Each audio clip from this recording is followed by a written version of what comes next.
দেশের দক্ষিণ পূর্বাঞ্চলের শহর কক্সবাজার, যেখানে রয়েছে বাঙালির মহান মুক্তি সংগ্রামের ত্যাগ ও মহিমার অমর গাথা। আর এই সেই শহর যেখানে চট্টগ্রাম বিশ্ববিদ্যালয়ের তুখোড় ছাত্রনেতা ফরহাদকে নৃশংসভাবে হত্যা করেছিল পাকিস্তানি হানাদার ও তাদের এদেশীয় দোসররা। বীর মুক্তিযোদ্ধা ক্যাপ্টেন আব্দুস সোবহানের মুক্তিযুদ্ধে কক্সবাজার বান্দরবান গ্রন্থে ফরহাদ হত্যার নৃশংসতা এবং হত্যার পর তার দেহ কুকুর বিড়ালে ছিঁড়ে ছিঁড়ে খাওয়ার মর্মন্তুদ বর্ণনা করা হয়েছে। আর বলা হয়েছে ১৯৭১ সালের ১২ ডিসেম্বর কক্সবাজার পাবলিক লাইব্রেরি মাঠে সহযোদ্ধাদের নিয়ে তিনিই কক্সবাজার মুক্ত বলে স্বাধীন বাংলার পতাকা উড়িয়ে ধরেছিলেন।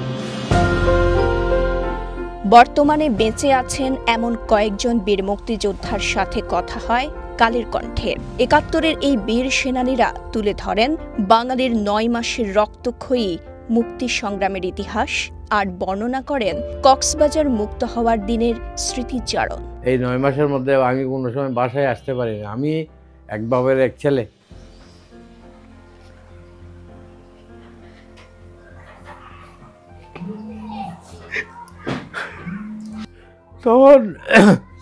তখন আমার আম্মা খুব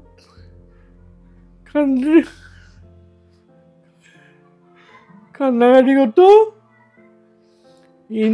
এক সময় আমার আম্মা মানে পাগলের মতো হয়ে গেছিল। একটা ছেলে কি আছে না নাই খবর নাই। ১২ই ডিসেম্বর যখন হানাদার মুক্ত দিবস, এটা আমরা খবর পেলাম, তখন আমরা ঈদগাহ ছিলাম।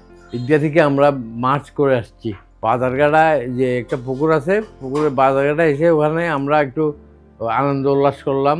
পাকিস্তানি ফ্ল্যাগটের পড়াইছি ইয়েতে পাবলিক লাইব্রেরির মাঠে পতাকা উত্তোলন করছে। আরেক বীর মুক্তিযোদ্ধা জানালেন, মুক্তিযুদ্ধকালীন কক্সবাজার ও বান্দরবান জেলার অধিনায়ক ছিলেন ক্যাপ্টেন আব্দুস সোবহান। তার নেতৃত্ব মূলত কক্সবাজার বান্দরবানে মুক্তিযুদ্ধ সংগঠিত হয়।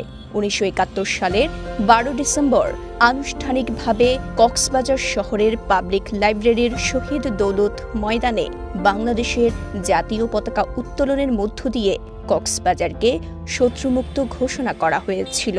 ফরহাদকে নিয়ে থানায় গেছিল, থানা থেকে জেলখানায় পাঠিয়ে দিচ্ছে। জেলখানা পাঠিয়ে দেওয়ার পরে কয়েকদিন পরে পাঞ্জাবি আসছে, পাকিস্তান আর্মি আসছে। পাকিস্তান আর্মি আইসা ফরহাদকে নিয়ে বাকখালীর পারে নিয়ে গিয়ে গুলি করছে। বীর মুক্তিযোদ্ধা আব্দুল মাবুদের স্মৃতিচারণে উঠে আসে সেদিনের সেই আনন্দঘন বিজয় গাথার আবেগঘন গল্প। তখন আমরা জানলাম যে আপনার ১২ তারিখের এই বিষয়, হয়তো আমরা সম্ভবত সেই সময় ১০টা থেকে ১১টার ভিতরে আর কি আমরা জানলাম এই বিষয়। আমরা অতগুলি খুব একটা বেশি হয়নি আর কি, কারণ দেশ স্বাধীন হয়েছে কিন্তু দেশেতে কিছু নাই। আমরা যখন ওইখানে ছিলাম তখন তো আমরা জানি যে আমাদের বাড়িঘরও নেই, সবগুলো হয়তো ওরা তছনছ করে ফেলছে। বাঙালির মহান মুক্তি সংগ্রামে আছে কক্সবাজারের গৌরবোজ্জ্বল ইতিহাস, আছে পাকিস্তানি হানাদার ও তাদের এদেশীয় দোসরদের নৃশংস বর্বর অসংখ্য কাহিনী। অসংখ্য মুক্তিকামী মানুষের প্রাণের বিনিময়ে আজকের এই দিনে কক্সবাজার শত্রুমুক্ত হয়েছিল।